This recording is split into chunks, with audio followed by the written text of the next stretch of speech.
خوشیاں مناؤ آئی شب برات، مومنوں خوشیاں مناؤ آئی شب برات، رحمت خدا کی بن کے چھائی شب برات۔ رب قدیر بندوں سے کہتا ہے مانگ لو، رب قدیر بندوں سے کہتا ہے مانگ لو، ہم نے اسی لیے ہے بنائی شب برات۔ حضرات، آنے والی 15ویں رات جسے شب برات کے نام سے یاد کیا جاتا ہے، یہ شب برات کیا ہے؟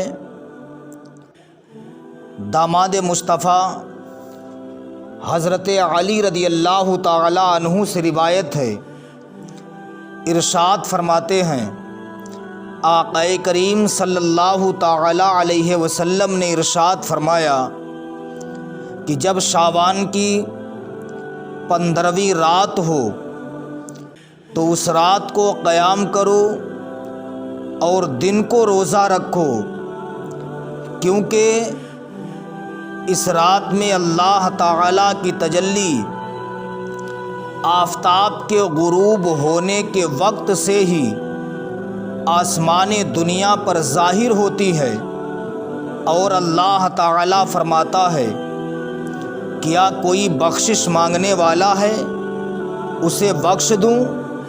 کیا کوئی رزق مانگنے والا ہے اسے عطا کروں؟ کیا کوئی مصیبت زدہ ہے کہ اسے چھوڑ دوں؟ کیا کوئی فلاں حاجت والا ہے میں اس کی حاجت پوری کروں؟ حضرات، اندازہ لگائیے، آقا کریم صلی اللہ علیہ وسلم ارشاد فرماتے ہیں، جب شعبان المعظم کی 15ویں رات آئے، اس رات کو قیام کرو، روزہ رکھو، کیونکہ اللہ رب العزت اس رات میں آسمان دنیا پر نزول فرماتا ہے۔ اللہ رب العزت آسمان دنیا سے فرماتا ہے کوئی مجھ سے مانگنے والا میں اسے عطا کروں؟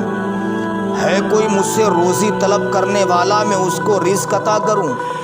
ہے کوئی مجھ سے اولاد مانگنے والا میں اسے اولاد عطا کروں؟ ہے کوئی بیمار جو مجھ سے شفا مانگے میں اسے عطا کروں؟ ہے کوئی بیٹا مانگنے والا میں اسے دوں؟ ہے کوئی بیٹیاں طلب کرنے والا میں اسے عطا کروں؟ ہے کوئی فلاں حاجت والا میں اس کی حاجت پورا کروں؟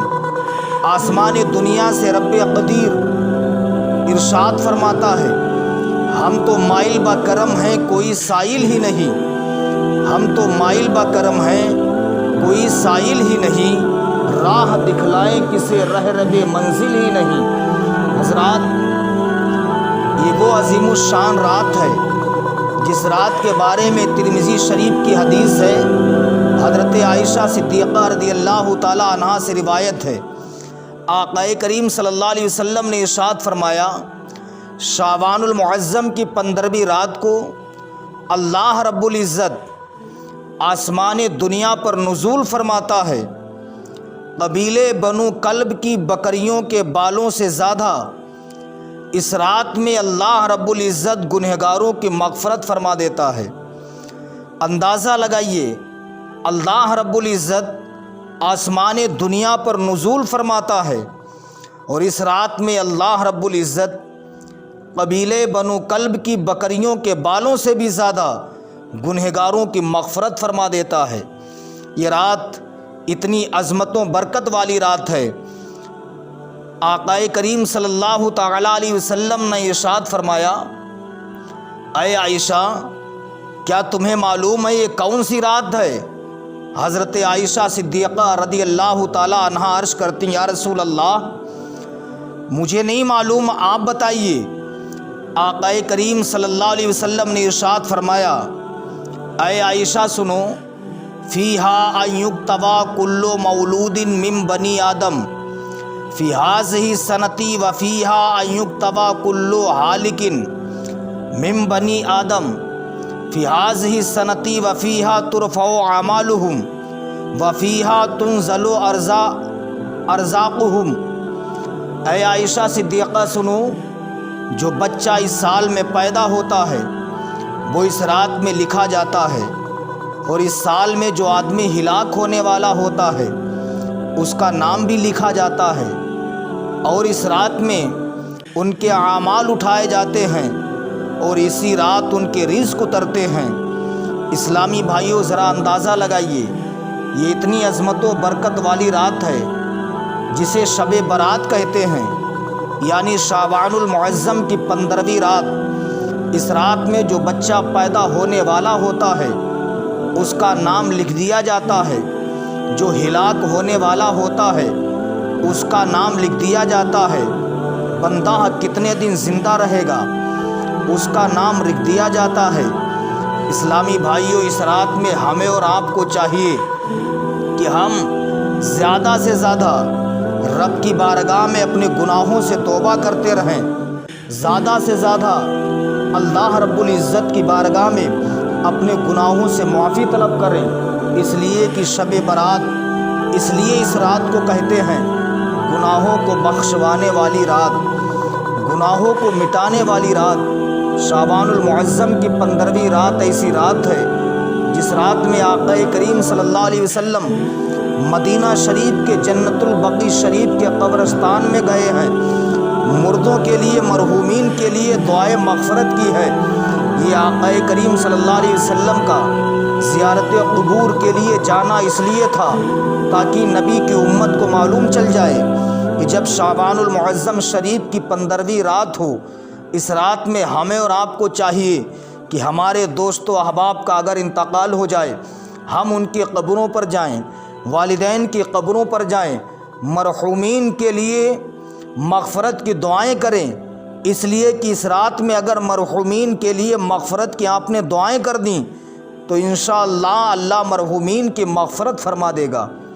یہ بہت ہی عظمت و برکت والی رات ہے۔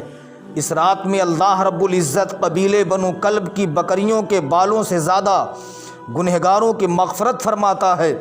ہمیں اس رات میں دعا کیسے مانگنا چاہیے؟ ہمیں چاہیے کہ ہم مغرب سے پہلے ہی اس رات میں شب بیداری کے لیے تیار ہو جائیں، نماز مغرب ادا کریں، اللہ عز و جل کی بارگاہ میں سربا سجود ہوں، نمازیں پڑھیں، قضا پڑھیں، نوافل ادا کریں، ذکر و اذکار کرتے رہیں۔ اگر ساری رات بیدار نہیں ہو سکتے ہو تو کم از کم تھوڑی دیر آپ مسجد میں جا کر کے اللہ کا ذکر کریں، ذکر و اذکار کرتے رہیں، اس لیے کہ اس رات میں اللہ گناہوں سے بری فرما دیتا ہے، اس رات میں اللہ گنہگاروں کی مغفرت فرما دیتا ہے۔ رب کی بارگاہ میں اس رات میں نوافل ذکر و اذکار کر کے دعا مانگے، اے پروردگار، اے مالک و مولا، ہم بہت بڑے گنہگار ہیں، بہت بڑے عصیاں شعار ہیں، بہت بڑے خطا کار ہیں، بہت بڑے مکار و عیار ہیں۔ اے مولا، تو اپنی رحمت کے صدقے مولا میرے گناہوں کو معاف فرما دے، مولا تو اپنے نبی کے وسیلے سے میری خطاؤں کو معاف کر دے۔ اے مولا، ہم صدق دل سے توبہ کرتے ہیں، مولا تو میری توبہ قبول فرما لے۔ پروردگار تو رازق ہے، ہمارا رزق وسیع فرما دے، مولا تو خلاق عالم ہے، مولا تو نے ہمیں پیدا کیا، مولا تو ہمیں نیکیاں کرنے کی توفیق عطا فرما دے، مولا تو ہمیں نمازیں پڑھنے کی توفیق عطا فرما دے، مولا تو ہمیں گناہوں سے بچا دے، مولا تو ہمیں برائیوں سے بچا دے، مولا تو نبی کے عشق میں جینے کا جگر عطا فرما دے، نبی کی محبت میں رہنے کا حوصلہ عطا فرما دے۔ جب ہم رب کی بارگاہ میں دعائیں کریں گے انشاءاللہ اللہ رب العزت ہماری دعاؤں کو اپنی بارگاہ میں شرف قبولیت عطا فرما دے گا، اس لیے کہ اللہ رب العزت آسمان دنیا سے فرماتا ہے کوئی مجھ سے مانگنے والا، ہے کوئی مجھ سے فلاں چیز طلب کرنے والا، ہے کوئی مجھ سے روزی مانگنے والا کہ میں اسے عطا کر دوں۔ اندازہ لگائیے، اللہ آسمان دنیا پر نزول فرماتا ہے، بندوں سے کہتا جو مانگنا ہے مانگ لو، دولت چاہتے مانگ لو، ثروت چاہتے ہو مانگ لو، عزت چاہتے ہو مانگ لو، تمہیں جو مانگنا ہے مانگ لو، رب تمہیں اس رات میں ضرور عطا فرما دے گا۔